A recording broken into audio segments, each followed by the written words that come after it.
Hey guys, welcome back to the channel, and today we're going to be reacting to 20 biggest cultural differences for Americans in Europe. And this is a long video, so we're going to do it in half. We're going to do the first 10 today.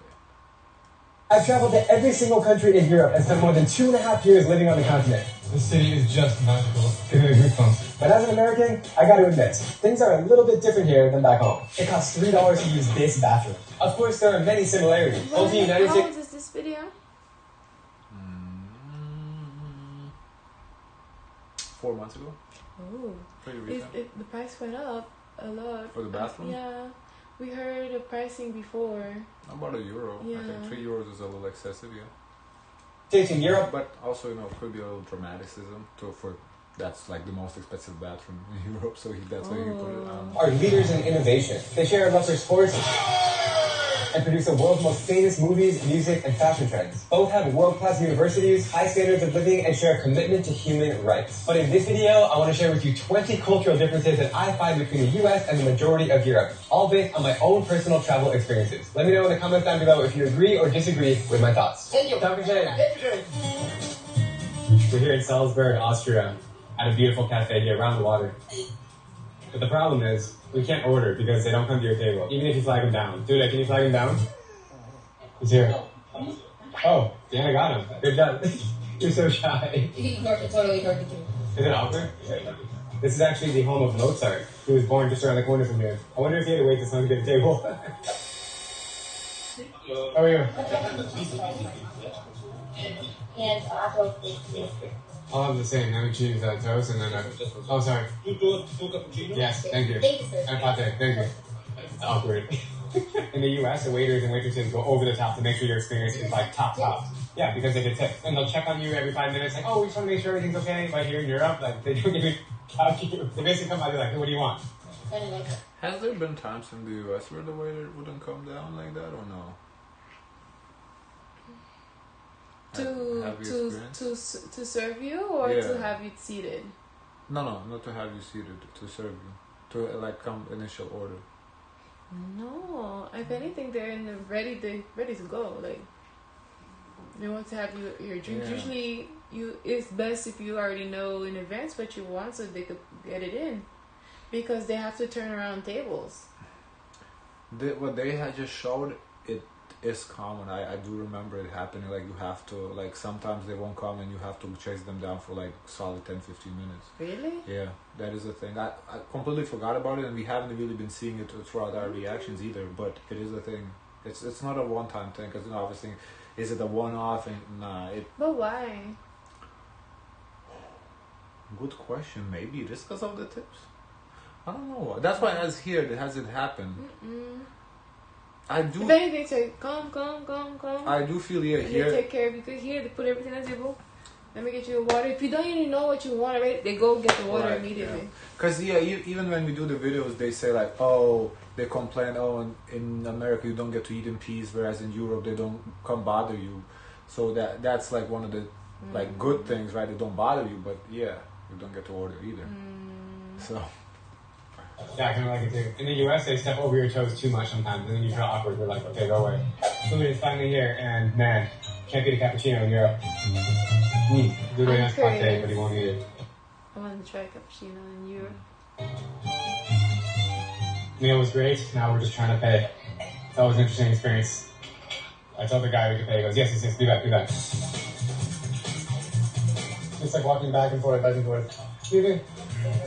I just say excuse me in German. We've been trying to pay for like 15 minutes, but yeah, they just. I raised my hand like 5 times. I might have to rely on you to do that for me. Thank you. Hi. We just have papers. Yeah. Aww. That is a thing. So do people just leave sometimes? Like, they don't care? Nah, it's a crime. You can't do that. But that is the thing. Obviously, not at every place. So I don't think it's also fair to say, oh, in every place in Europe, that's how they treat you. But that is definitely more common than it is here. I do agree. So I just got this rental car in Germany, and you have no idea how much of a pain in the ass it was to get an automatic car. Almost all the cars in Europe are manual, which I don't think they made fun of in this video because most Americans don't know how to drive. Really? I thought now even in Europe most cars are getting automatic. Like, only old cars are manuals. chips, but at least they have them, that's for sure. When you think about driving in America, Americans love their big trucks and SUVs, and we also drive on the right side of the road, where in Europe, it's mostly on the right side, but some countries like Ireland and the UK, it's on the left side. Driving on the Autobahn here where there's no speed limit and the cars are flying by, like just, and they drive right on your tail, and if you don't pull over, they'll just like right behind you. It's pretty intimidating. I'm going 130, if that car must be going 200. Also, when you're driving in Europe, you have to look out for all the little signs and the Wow, little it bumps didn't look everywhere. like It's quite 130. different than back home. So you just gotta really pay attention. And of course, the signs aren't all in English, which makes sense because these countries don't speak English as a first language. So you just gotta pay extra close attention to what's going on the street in front of you. See that sign on the right? What does it say? Yeah, the road signs in Europe are overly complicated. Here in this, Oh, but it has numbers. no, this is just the direction. But like, just overall, no parking. Like, like here, it's very simple. It just says no parking. In Europe, it's like a circle with a dash. Like I don't know why they had to do that complicated. The signs is way easier here than Europe, and y'all can drag me in the comments. I don't give a fuck. They're easier here. Unless you're in an old town. What old town? Like in an old town in the States, they have to go by names in the old town. No, I'm saying the signs is still the same. It's gonna be no parking, no turn left, stuff like that. Like in Europe, for whatever the signs are here written in the language, in Europe is a sign. Like you have to know the sign. You have metros, trams, buses, a lot of pedestrians, people on bicycles. There's a lot more going on when you're driving in cities in Europe. And also, the roads can be really, really, really narrow, like where you have to fold your mirror in just to get through a little alleyway. It's just really, really stressful sometimes if you're not used to it. And you have to have really good judgment on the boundaries of your car. Careful on the right side. Yeah. Okay. I got 12%. How was the drive? The cobblestone streets are this big in the car. Alright, time for a little gasoline experience in Europe. Check this out. So first, you pull in like usual.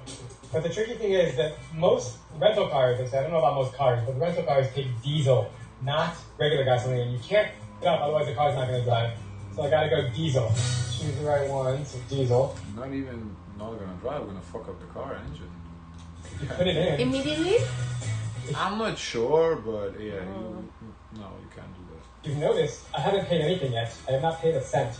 I'm just coming here and putting that straight into the car. It works on the trust system here. You fill up the tank and then you go inside and pay. So technically I could just drive off without paying. There's a lot of cameras here, so I'll definitely get caught and I'll definitely get a bill in the mail or something. But if you're in a pinch and you're in a rush and you have to get gas and you have to dip out, you can technically do it for free and not pay the bill. But that would be a good thing to do. Next thing you'll notice is the prices. It's pretty expensive. I'm only filling up a half tank right now of this car. Why is it like that? Well,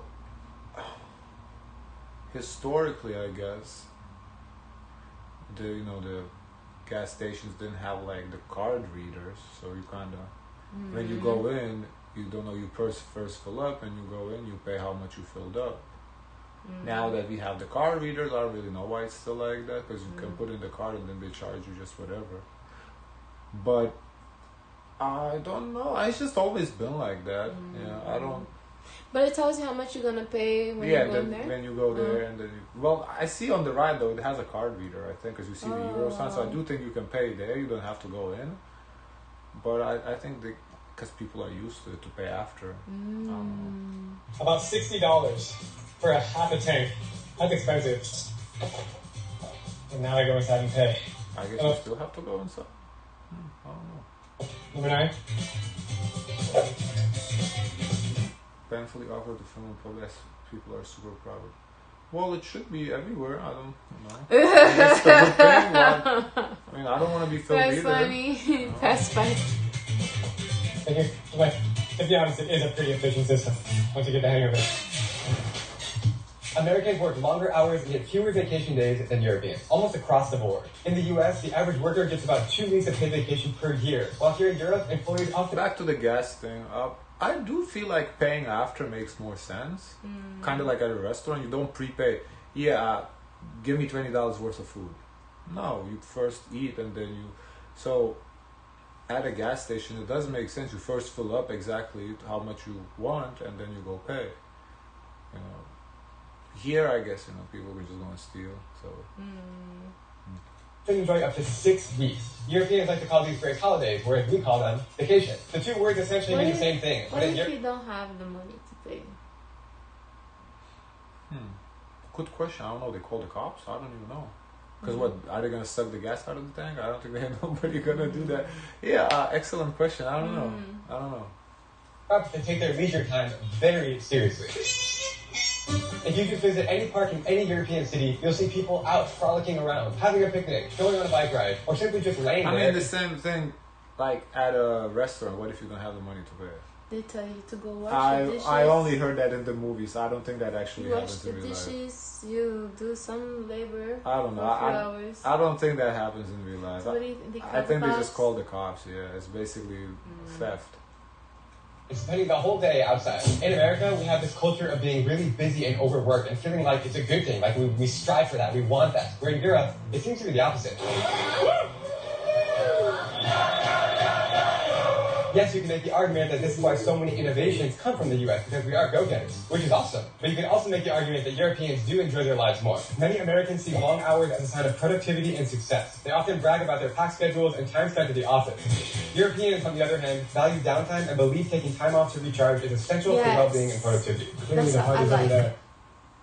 That's what I like. Even in some European countries like Spain, businesses will shut down for a few hours in the afternoon for a long break. In the US, this would be unheard of, where lunch is nothing more than a quick meal at your desk. The work week also differs significantly. In France and Germany, the standard work week is about 35 hours, with strict limits on overtime. In the US, the typical work week is 40 hours, with many people working much more. America's private healthcare system is crazy expensive, whereas in most of Europe, they offer universal healthcare funded by taxes.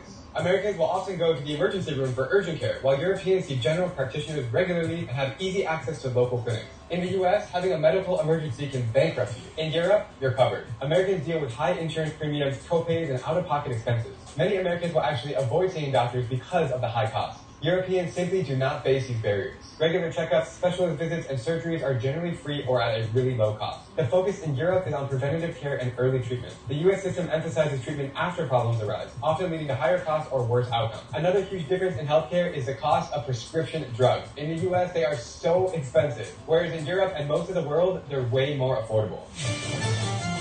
All my American friends out there might find this one to be really shocking. You actually have to pay money to use the bathroom in Europe, and the experience is not all that enjoyable. These urinals are pretty close together. Would not fly in the US. No space to pee. Oh my God, it's unusual to say the best. You gotta stand up to go to the bathroom. My first time coming to this continent, I could not believe my eyes when they were asking me to pay. Usually around $1, but in Paris, I actually had to pay $4 to use the bathroom one time. And you could argue on one hand, it's nice to have clean facilities when you want to use the bathroom. I mean, nobody wants to pee in filth and dirt. But I mean, come on, paying for a bathroom is something that I just don't agree with, and I'd love to hear from you guys in the comments down below. Yeah, I don't know. Paying for the, I mean, it's, I guess, you know, I grew up having to pay, so yeah, but now. You have to pay for a bathroom? Well, in public places, yeah, but I don't know. It's way nicer when you don't have to pay. You know. I just like the fact that it's clean. It's guaranteed to be clean. So, cause is it though? But if it's dirty, I don't think it's guaranteed to be clean. Really? It's not always clean. No. I would think when you pay €4, it gotta be clean. But you know the euro one, I don't know. Yeah, I don't like this concept. Like I mean, I get why. I mean, do I get why? Why don't they charge here? Because if they could, they would. So what's the reason? I don't know. Well, what do you think about paying to use the bathroom? Are you for it? I understand, like small business, like they have a small staff, maybe one toilet. I don't think they can like help to give this toilet to the public, general public, especially if you're not coming to purchase, because you're flushing the water, you're using electricity, taking in their cool air. Because sometimes they don't let you use it, give you the code, unless you do a minimum purchase. Yeah. You're against it. You just want to do your business and move on for the day. Just want to take a quick break and thank the sponsor of this video, Airlo. If you're a traveler with a convenience, I've been personally worrying about roaming media or on the link down to Europe or the US. Ownership is widespread. This is a 4570. Damn. Gun ownership is widespread and accepted in the U.S., protected by the Second Amendment. Many Americans view gun ownership as a fundamental right and a part of their cultural heritage. Did you grow up around guns like with your father? So Yeah, he's the one who taught me how to handle firearms and go shooting. Everyone here grew up with them, so they understand the dangers of them, the safety, what you need to be prepared with them. It's a different way of life, I would say. In other words, guns are a means of personal protection and a symbol of freedom. And people believe that having a gun is essential for defending themselves and their families. As a result, the U.S. has the highest rate of civilian gun ownership in the world, with 121 guns per 100 citizens. However, this widespread access to firearms comes with significant consequences. For the last 5 consecutive years, there have been more than 600 mass shootings, which is defined as when 4 or more people are killed.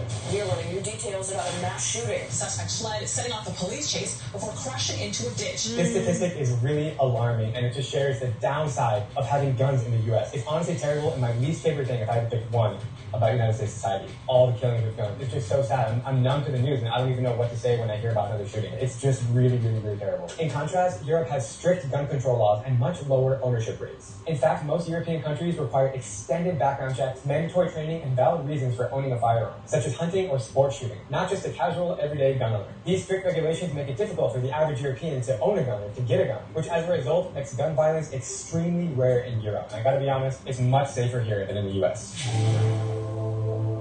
I wish we saw the stats. They might not even have the stats. I don't know if there's like anybody stat that. I mean, I guess there should be though, because you need a license. Crime department. Yeah, you need a yeah, I wish you put it on here, but no, it's significant. Nobody has guns in Europe. It's just like unheard of. So what is the greatest fear then? Maybe Stabbing, like I'll run you over with a car, like fist fight, bat. Yeah, no guns. Both the USA and Europe are home to a wide variety of religion. I would be interested to see like stabbings compared. I think there's more stabbings in Europe than it is here. Though here they just shoot you. In Europe they stab you. Wow, they're just beautiful. However, in the USA, religion is expressed more openly. With a lot of believers attending regular services. Do you guys hear that? The call to prayer.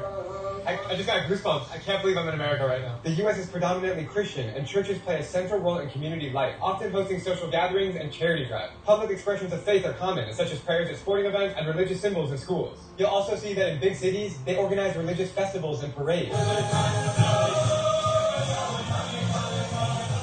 In contrast, Europe is more secular, with a lot less religious people. Like right here in the Czech Republic, it's actually the most atheist country in the world. Over 60% of Czechs. Yeah, I think we've seen it somewhere. I don't know. Yeah. We haven't done video on Czech. I don't know. We've seen it somewhere though. Don't believe in religion. 60. This secular mindset is also clear in the politics of many European countries. Governments tend to maintain a clear separation between church and state, ensuring that religious beliefs do not influence policy. Also, in many European nations, religious education in public schools is minimal or just non-existent. As we approach the lovely Charles Bridge, let's get our facts straight on this one. The USA is definitely a car country. Why is everyone spiraling about YouTube being Definitely. headliners? Chill. You can just use Pi. This is...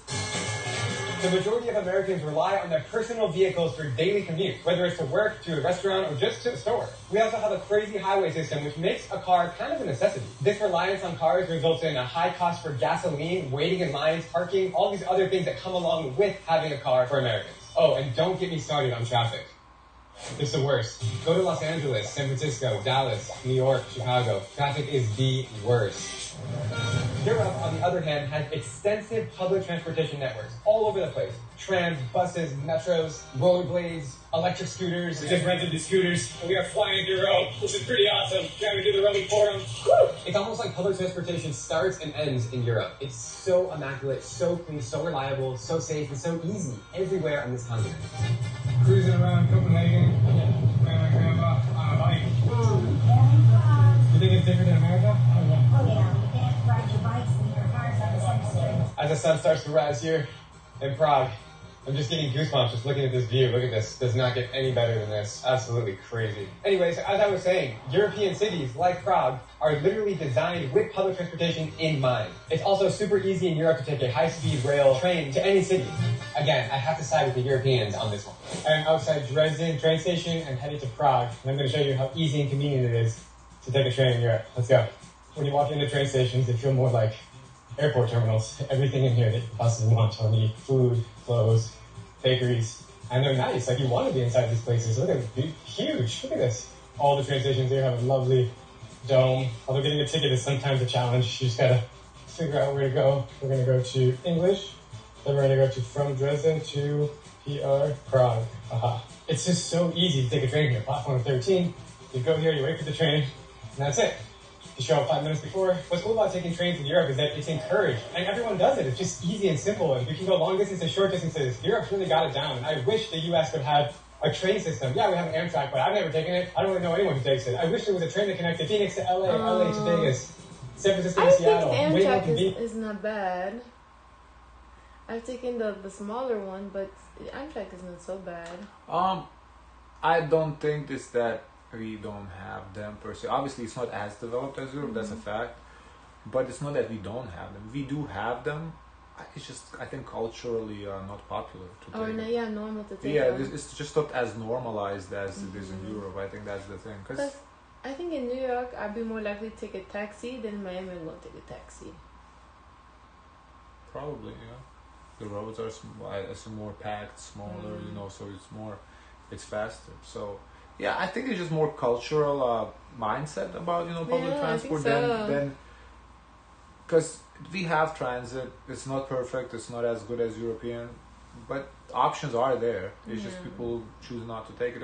And also, as we've seen in other videos, the cars are cheaper here. The gas is cheaper. Driver's licenses are cheaper. It's easier to get a driver's license. So it's just the society is made more for individual driving versus in Europe it's made more for using public transit. I know on the East Coast, you guys have some stuff like that, but it would be really nice to have that in the U.S. because taking trains in Europe is awesome. The cities are built for public transportation, which makes it easy to use. I'm just so happy I can do this right now in Europe. If you're an American, I think public transport is cool for tourists. Because no tourists, you don't have a car, you don't want to rent. If you live in a city, you want to be able to. So I think it's more. I honestly I think it's more so for tourists, but for a local living in a city, I've said it in multiple videos. I would want to have my own car and drive. I wouldn't use public transit. But as a tourist, I do see that driving public transit instead of renting a car would be cool. If you haven't been to Europe, you will notice right away that the public transportation is incredible and will blow your mind and fun and easy to use. You should be arriving right now. And just like that, I have arrived. And I feel like when you're on vacation, you don't mind the time it takes to get to point A to point B. Yeah, you're but no rush. Day to day, you want to know exactly what time you're going to get someplace. Favorite city in Europe, easiest experience ever, highly recommended. Europe wins when it comes to public transportation, period. Next topic. Getting a higher education in the U.S. is really expensive, and it often leads to significant student debt. Almost all my friends, when we graduated college, we were all poor, and we had to work for like a decade just to pay off our student debt. That's a reality for many Americans who get college degrees. Believe it or not, tuition fees can be tens of thousands of dollars a semester, and it's absolutely crazy. That being said, we do have really, really great teachers, campuses, facilities, and colleges in the U.S. overall are pretty amazing. On the other hand, Europe offers free or very low-cost education, including universities. Basically, the most of European Union countries is for free. The only condition is that you know the language of the country. European education emphasizes multicultural awareness and global perspectives, with many students learning multiple languages. And that's another really cool thing about Europe, is people speak many languages because the proximity to countries are so close. On the other hand, Americans live a little bit more inside their own bubbles, focusing more on national news versus international news. If I had to do it all over again, I probably would have gone to a university in the U.S. because the experience was so amazing. I made so many friends. I learned how to live on my own. I went to University of Wisconsin, which is such a great sports school. It's a party school. I was in a fraternity. Like, all these things were amazing, and it made me who I am today. But of course, I can't be a little bit jealous when all my European friends come out of school debt-free. Food for thought. Piggybacking off the last topic, Europeans really do speak many languages. In fact, I have European friends that can speak 8 to 10 languages. Can you, as a U.S. American, go to a European? You can, but it won't be free. I don't think so. I think it's free for European Union citizens. I think outsiders can come in. It's not going to be free. However, the cost is nowhere where here is here, so it would still be cheaper probably. I don't think they charge for schooling as much as they do here. Like, I don't have the numbers off the top of my head, but I would be very, very surprised. people don't make as much, so it's impossible to even, you know. Yeah, I don't. Yeah, I think it would be maybe like. And that's for public, but private school you may have to pay, maybe. Yeah, private schools you probably have to pay, but honestly, I don't even know how common is private schools in Europe. Because it's like university, like how it is here in the States, where it's a lot of people in one class to one teacher, or small classes. I don't know. I haven't attended. I can't answer that. It's so mind-blowing to me. Maybe there's a video comparing universities, American versus European. Because in the U.S., most people predominantly speak English. Feels patriotic. Let's go get some food. All right. You might have some people that learn Spanish or French if they continue to learn so in school. If they continue to try to pursue it after school, that's up to them. But if you walk into any grocery store across America and you ask someone what language do they speak, I would guarantee you that they just say English. Yeah. It is true that in the U.S., English dominates in education, media, and daily communication. What's it like to live out here in the countryside of Wyoming? Oh, it's great. Don't worry about it. Whereas in Europe, on the other hand, it's a multilingual wonderland with multiple official languages. The country of Switzerland, for example, has 4 national languages. Most kids in Europe grow up learning 2 or 3 languages from an early age, and they can achieve fluency by adulthood. In contrast, Americans might struggle with just 1 foreign language, usually taught in high school with limited success. This kind of linguistic diversity in Europe is really enriching, both if you live here as a European or if you're just traveling here as an outsider. It makes it so fun and exciting, and as I've always said throughout my travels, diversity is what makes the world go round. Yeah, I feel the language could be a little better. Like they could push kids a little more in school to learn a second language. A third language is not necessary, but In the States? yeah.